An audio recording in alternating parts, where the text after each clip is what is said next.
Do you remember what happened in the last chapter? It's been a while since we read. Well, the time before last time, well, I remember he proposed. Yes, that He was proposed. that was a big chapter end, wasn't it? He just proposed to Ramona Flowers'. Mary Gray. And Mary Gray, Ramona Flowers is work companion. Not Ramona Flowers, but what's her name? Something like Randigale. Randigale? That's a good name. It was like I can't. I'm just thinking of Ramumella, Randigale, Ramona, Rosamund Hunt. Rosamund. Chapter 4. Good job thinking, going through those. Chapter 4. The Garden of the God. Diana Duke seemed inexplicably irritated at the abrupt entrance and utterance of the other girl. Well, she said shortly, I suppose Miss Gray can decline him if she doesn't want to marry him. But she does want to marry him, cried Rosamund in exasperation. She's a wild, wicked fool, and I won't be parted from her. Perhaps, said Diana icily, but I really don't see what we can do. But the man's balmy, Diana, reasoned her friend angrily. I can't let my nice governess marry a man that's balmy. You or somebody must stop it. Mr. Inglewood, you're a man. Go and tell them they simply can't. Unfortunately, it seems to me they simply can, said Inglewood, with a depressed air. I have far less right of intervention than Miss Duke, besides having far less moral force than she. You haven't either of you got much, cried Rosamund, the last stays of her formidable temper giving way. I think I'll go somewhere else for a little sense and pluck. I think I know someone who will help me more than you do, at any rate. He's a cantankerous beast, but he's a man and has a mind and knows it. And she flung out into the garden with cheeks aflame and the parasol whirling like a Catherine wheel. She found Michael Moon standing under the garden tree, looking over the hedge, hunched like a bird of prey, with his large pipe hanging down over his long blue chin. The very haggardness of his expression pleased her, and after the nonsense of the new engagement and the shilly-shallying of her other friends, I'm sorry I was cross, Mr. Moon, she said frankly. I hated you for being a cynic, but I've been well punished, for I want a cynic just now. I've had my fill of sentiment. I'm fed up with it. The world's gone mad, Mr. Moon, all except the cynics, I think. That maniac Smith wants to marry my old friend Mary, and she doesn't seem to mind. Seeing his attentive face still undisturbedly smoking, she added smartly, I'm not joking. That's Mr. Smith's cab outside. He swears he'll take her off now to his aunt's and go for a special license. Do give me some practical advice, Mr. Moon. Mr. Moon took his pipe out of his mouth, held it in his hand for an instant reflectively, then tossed it to the other side of the garden. My practical advice to you is this, he said. Let him go for his special license and ask him to get another one for you and me. Is that one of your jokes? Asked the young lady. Do say what you really mean. I mean that Innocent Smith is a man of business, said Moon with a ponderous precision. A plain, practical man, a man of affairs, a man of facts and the daylight. He has let down 20 ton of good building bricks suddenly on my head, and I'm glad to say they have woken me up. We went to sleep a little while ago on this very lawn, in this very sunlight. We have had a little nap for 5 years or so. But now we're going to be married, Rosamund, and I can't see why that cab... Really, said Rosamund stoutly, I don't know what you mean. What a lie, cried Michael, advancing on her with brightening eyes. I'm all for lies in an ordinary way, but don't you see that tonight they won't do? We've wandered into a world of facts, old girl. That grass growing and the sun going down and that cab at the door are facts. You used to torment and excuse yourself by saying I was after your money and didn't really love you. But if I stood here now and told you I didn't love you, you wouldn't believe me. For truth is in this garden tonight. Really, Mr. Moon, said Rosamund, rather more faintly. He kept his two big, blue, magnetic eyes fixed on her face. Is my name Moon, he asked. Is your name Hunt?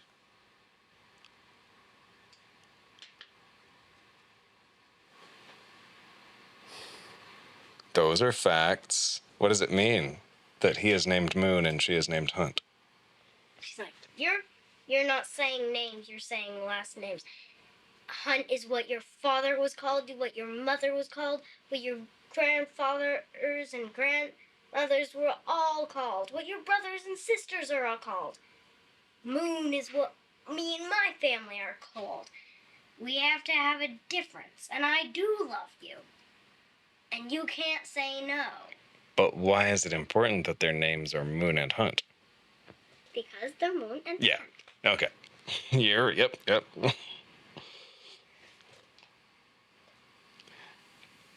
On my honor, they sound to me as quaint and distant as Red Indian names. It's as if your name was Swim and mine was Sunrise. But our real names are husband and wife, as they were when we fell asleep. It is no good, said Rosamund, with real tears in her eyes. One can never go back. I can go where I please, said Michael, and I can carry you on my shoulder.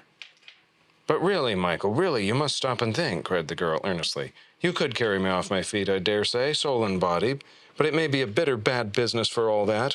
These things done in that romantic blush, like Mr. Smith's, they do attract women, I don't deny it. As you say, we're all telling the truth tonight. They've attracted poor Mary, for one. They attract me, Michael. But the cold fact remains, imprudent marriages do lead to long unhappiness and disappointment. You've got used to your drinks and things. I shan't be pretty much longer. Imprudent marriages, roared Michael. And pray where in earth or heaven are there any prudent marriages? Might as well talk about prudent suicides. You and I have dawdled round each other long enough. And are we any safer than Smith and Mary Gray who met last night? You never know a husband till you marry him. Unhappy. Of course you'll be unhappy. Who the devil are you that you shouldn't be unhappy, like the mother that bore you? Disappointed? Of course we'll be disappointed. I, for one, don't expect till I die to be so good a man as I am at this minute. And just now I'm 50,000 feet high, a tower with all the trumpets shouting. You see all this, said Rosamund, with a grand sincerity in her solid face. And do you really want to marry me? My darling, what else is there to do? Reasoned the Irishman. What other occupation is there for an active man on this earth except to marry you? What's the alternative to marriage, barring sleep? It's not liberty, Rosamund. Unless you marry God, as our nuns do in Ireland, you must marry man. That is me. The only third thing is to marry yourself, to live with yourself. Yourself, the only companion that is never satisfied and never satisfactory. Michael, said Miss Hunt in a very soft voice, if you won't talk so much, I'll marry you. It's no time for talking, cried Michael Moon. Singing is the only thing. Can't you find that mandolin of yours, Rosamund? Go and fetch it for me, said Rosamund, with crisp and sharp authority. The lounging Mr. Moon stood for one split second astonished. Then he shot away across the lawn as if shod with the feathered shoes out of a Greek fairy tale. He cleared 3 yards and 15 daisies at a leap, out of mere bodily levity. But when he came within a yard or two of the open parlor windows, his flying feet fell in their old manner like lead. He twisted round and came back slowly, whistling. The events of that enchanted evening were not at an end. What do you think he saw in the house?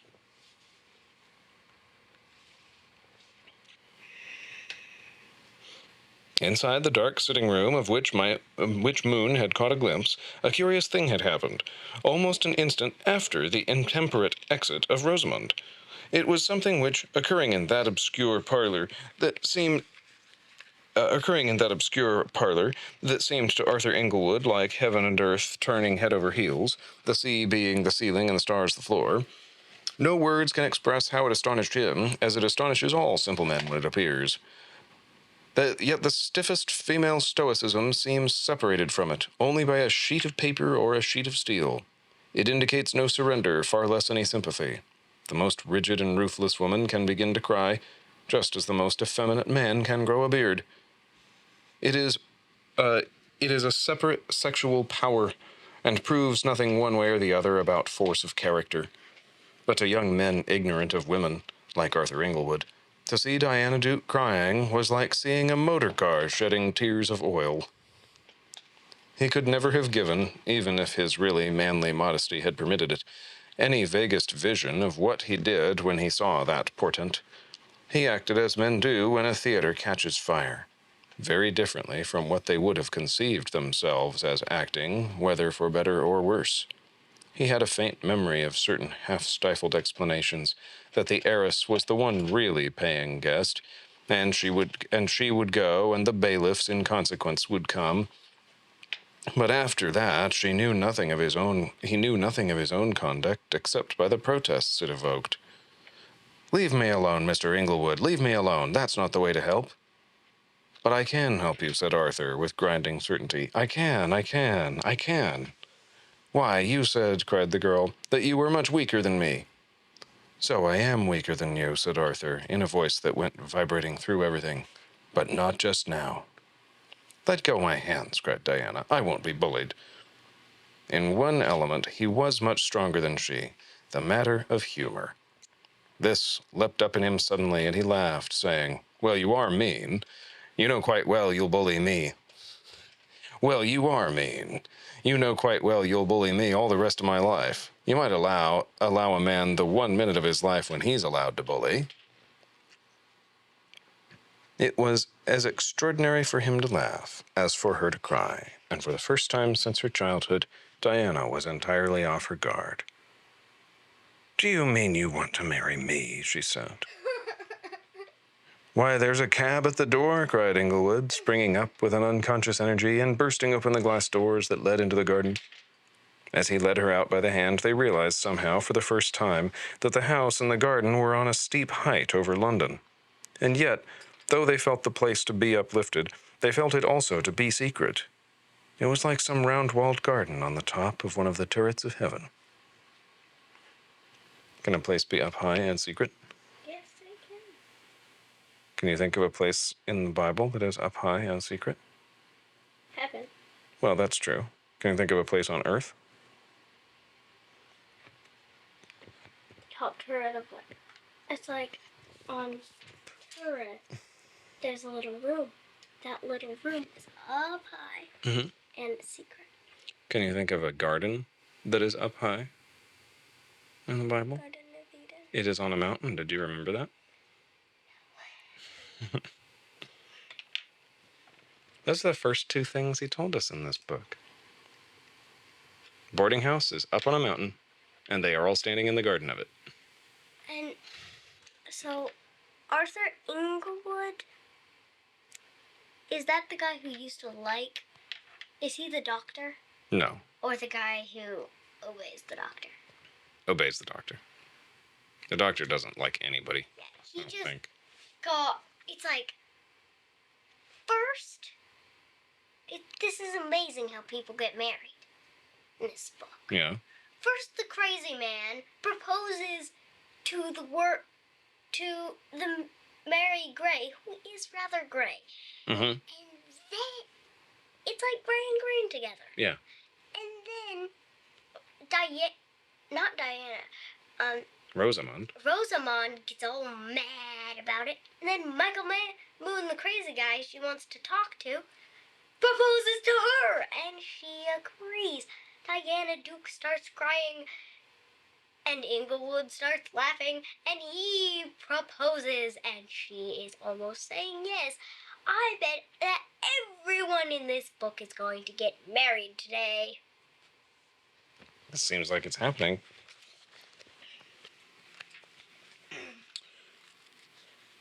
Inglewood looked around dreamily, his brown eyes devouring all sorts of details with a senseless delight.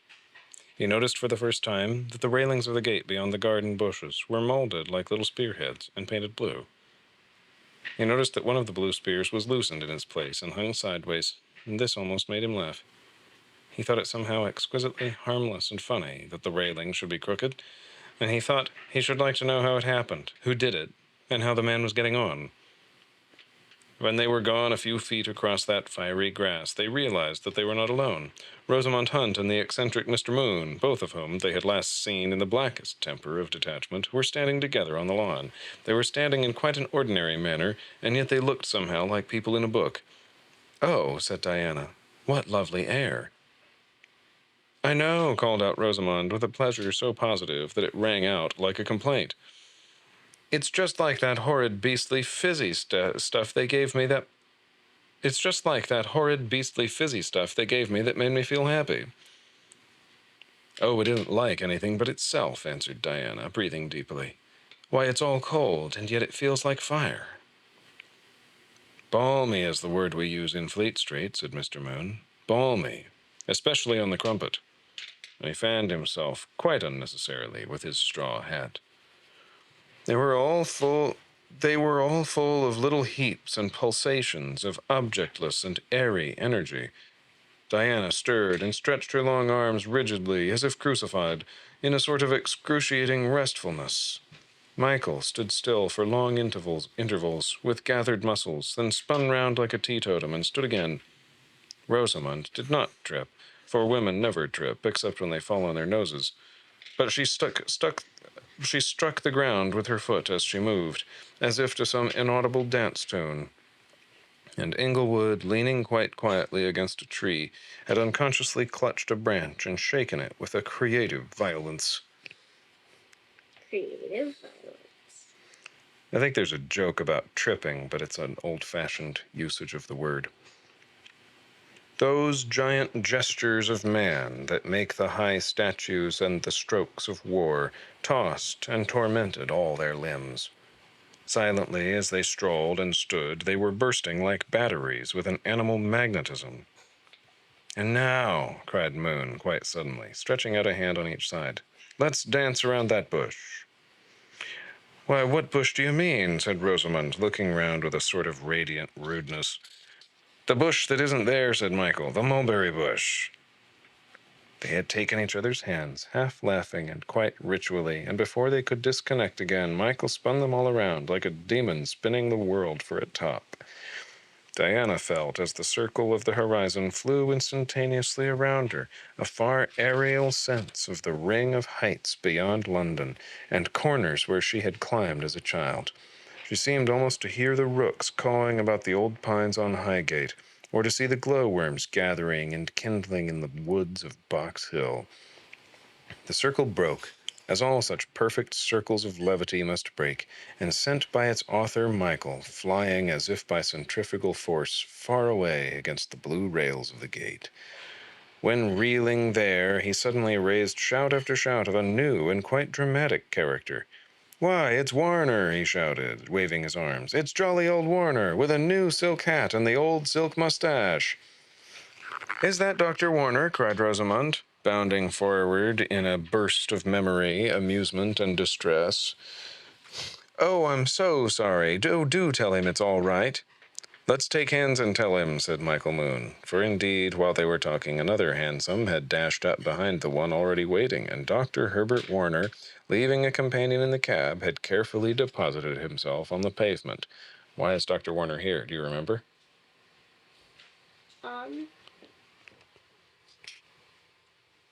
Maybe he was on vacation from Doctorhood. Rosamond sent him a telegram telling him that Mary accepted a proposal. He was the most reasonable person she could think of to come put a stop to this. Now he's here. But now, does she still want him to put a stop to this? She wishes she had never called him. Yes, that's why she bursts forward with memory, amusement, and distress. Now, when you are an eminent physician, and are wired for by an heiress to come to a case of dangerous mania, and when, as you come in through the garden to the house, the heiress and her landlady and two of the gentlemen boarders join hands and dance around you in a ring, calling out, "It's all right, it's all right,"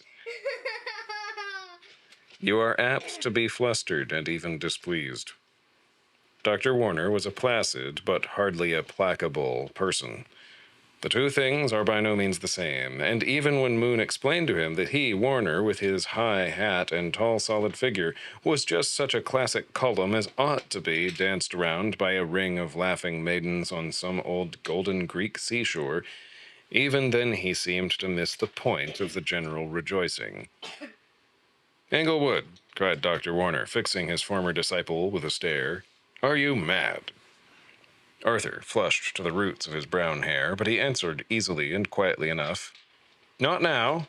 The truth is, Warner, I've just made a rather important medical discovery. Quite in your line. What do you mean? Asked the doctor stiffly. What discovery? I've discovered that health really is catching, like disease, answered Arthur. Yes, sanity has broken out and is spreading, said Michael, performing a pas seul with a thoughtful expression. I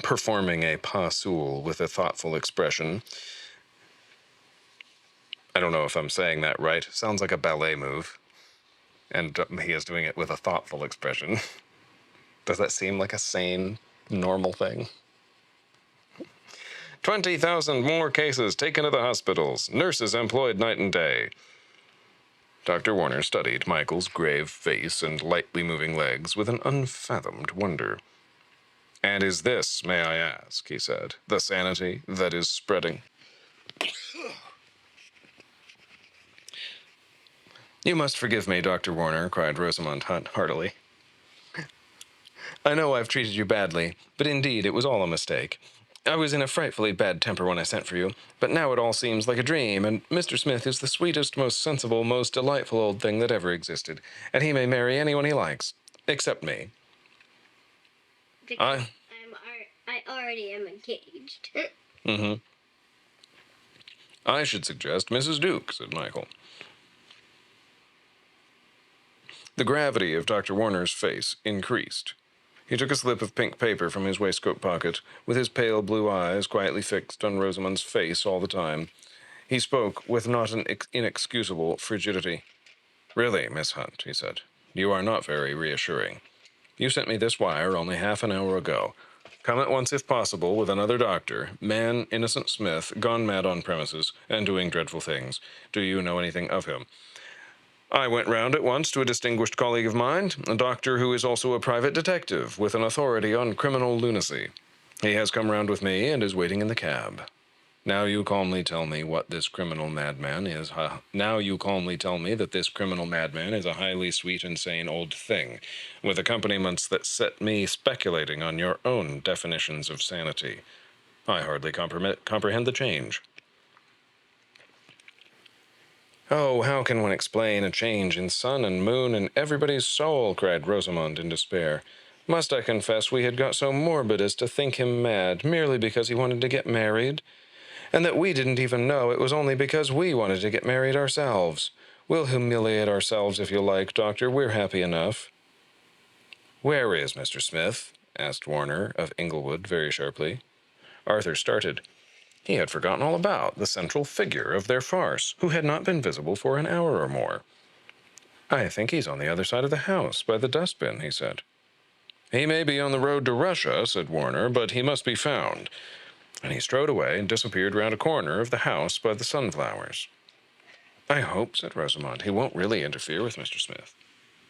Interfere with the daisies, said Michael with a snort. A man can't be locked up for falling in love. At least I hope not. No, I think even the doctor couldn't make a case out of him. He'd throw off the doctor like the disease, don't you know? I believe it's a case of... Oh, that's still Michael. The paragraph broke, so I had to restart it.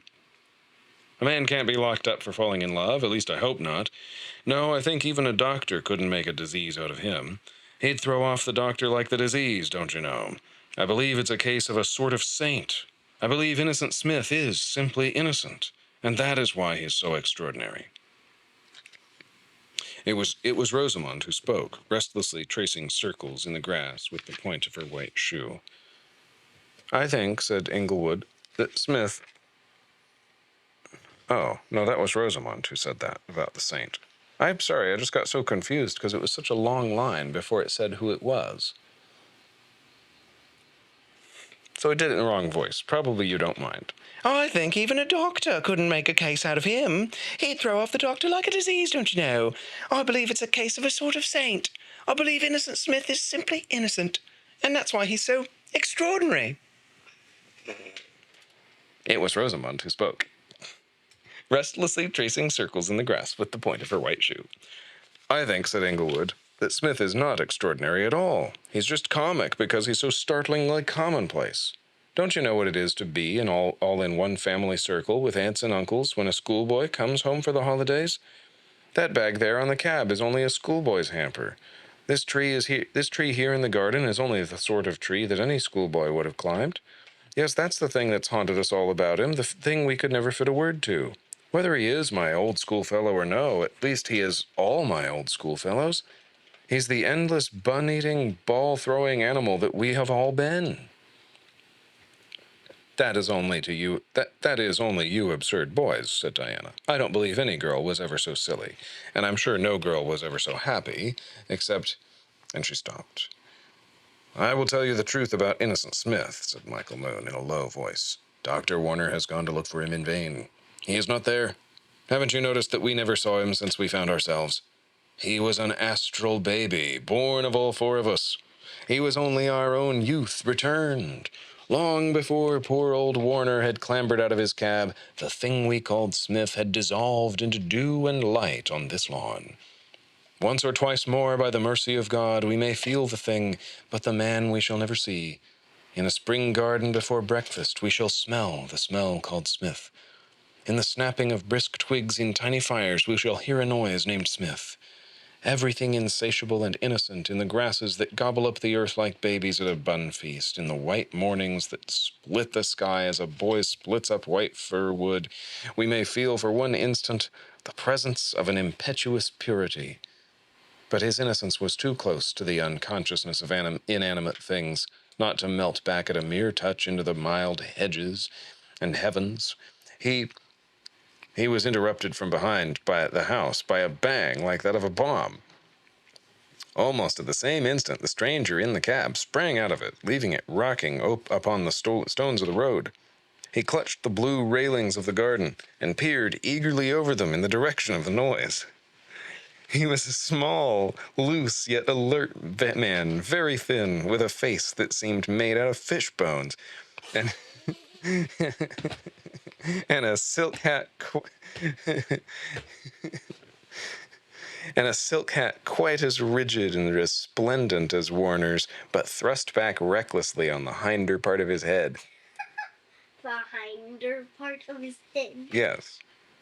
Murder! He shrieked in a high and feminine but very penetrating voice. Stop that murderer there! Even as he shrieked, a second shot shook the lower windows of the house, and with the noise of it, Dr. Herbert Warner came flying around the corner like a leaping rabbit. Yet before he had reached the group, a third discharge had deafened them, and they saw with their own eyes 2 spots of white sky drilled through the second of the unhappy Herbert's high hats. 2 spots of white sky drilled. What just did that? Innocent Smith just shot at him. Yes. And, I'm glad he only pierced holes in his new hat. The next moment, the fugitive physician fell over a flower pot and came down on all fours, staring like a cow. The hat, with the 2 shot holes in it, rolled upon the gravel path before him, and Innocent Smith came round the corner like a railway train. He was looking twice his proper size, a giant clad in green, the big revolver still smoking in his hand, his face sanguine and in shadow, his eyes blazing like stars, and his yellow hair standing out all ways like Struwelpeter's. Though this startling scene hung but an instant in stillness, Inglewood had time to feel once more what he had felt when he saw the other lovers standing on the lawn, the sensation of a certain cut and colored clearness that belongs rather to the things of art than the things of experience. The broken flower pot with its red-hot geraniums, the green bulk of Smith and the black bulk of Warner, the blue-spiked railings behind, clutched by the stranger's yellow vulture claws and peered over by his long vulture neck, the silk hat on the gravel, and the little cloudlet of smoke floating across the garden as innocently as the puff of a cigarette. All these seemed unnaturally distinct and definite. They existed like symbols in an ecstasy of separation. Indeed, every object grew more and more particular and precious because the whole picture was breaking up. Things looked so bright just before they burst. Long before his fancies had begun, let alone ceased, Arthur had stepped across and taken one of Smith's arms. Simultaneously, the little stranger had run up the steps and taken the other. Smith went into peals of laughter and surrendered his pistol with perfect willingness. Moon raised the doctor to his feet and then went and leaned sullenly on the garden gate. The girls were quiet and vigilant, as good women mostly are in instance of catastrophe, but their faces showed that somehow or other a light had been dashed out of their sky. The doctor himself, when he had risen, collected his hat and wits, and dusted himself down with an air of great disgust, turned to them in brief apology. He was very white with his recent panic, but he spoke with perfect self-control. "You will excuse us, ladies," he said. "My friend and Mr. Inglewood are both scientists in several ways. I think we had better all take Mr. Smith indoors and communicate with you later." And under the guard of the three natural philosophers, the disarmed Smith was led tactfully into the house, still roaring with laughter. He just shot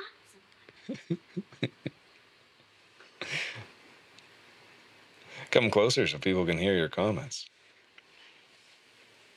From time to time, during the next 20 minutes, his distant boom of mirth could again be heard through the half-open window, but there came no echo of the quiet voices of the physicians. The girls walked about the garden together, rubbing up each other's spirits as best they might. Michael Moon still hung heavily against the gate. Somewhere about the expiration of that time, Dr. Warner came out of the house again with a face less pale but even more stern, and the little man with the fishbone face advanced gravely in his rear. And if the face of Warner in the sunlight was that of a hanging judge, the face of the little man behind was more like a death's head. "Miss Hunt," said Dr. Herbert Warner, "I only wish to offer you my warm thanks and admiration. By your prompt courage and wisdom in sending for us by wire this evening, you have enabled us to capture and put out of mischief one of the most cruel and terrible of the enemies of humanity. A criminal whose plausibility and pitilessness have never been before combined in flesh." Oh no. Rosamond looked at him with a... Do you know what plausibility is? No. Believableness. People look at innocent Smith. Would they believe that he would do anything bad to them?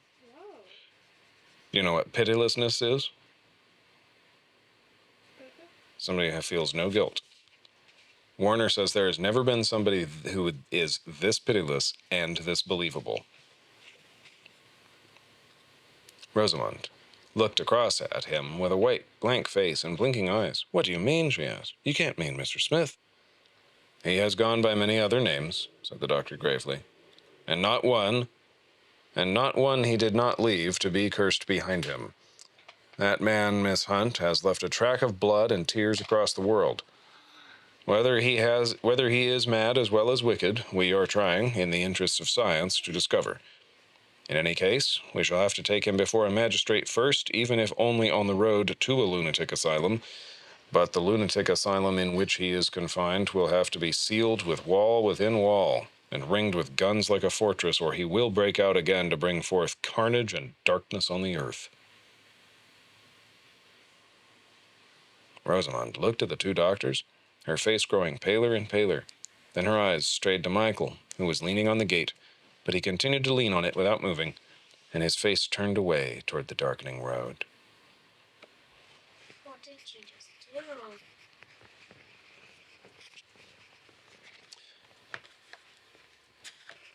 Do you think Rosamond Hunt has made a terrible mistake to bring Dr. Warner? Or do you think they made a terrible mistake to believe innocent Smith is innocent? They made a terrible mistake to call the doctor. But what if innocent Smith is actually a dangerous lunatic? But Mr.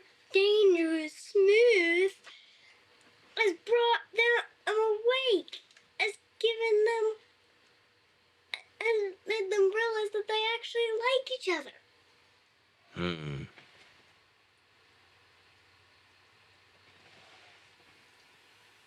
No dangerous lunatic could do that. No. Could he?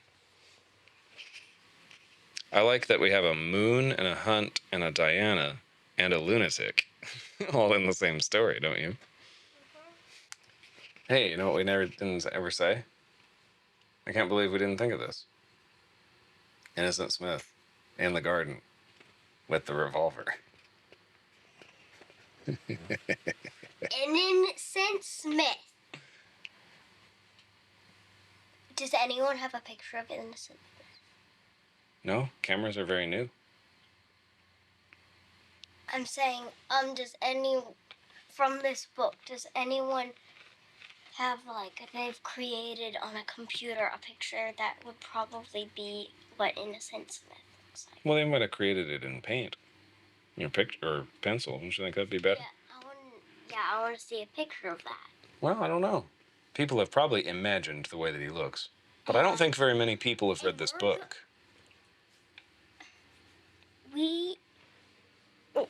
We're gonna need Russell's help, but we're gonna make an Innocent Smith for our clue game. Should he be a villain or a good guy? What do we need Russell for? Because he helps make pawns. Remember? Make what? Pawns? He paints pawns. Oh yeah, you're right. You're right. You're right. I didn't even think about that. That's a good idea. I like that.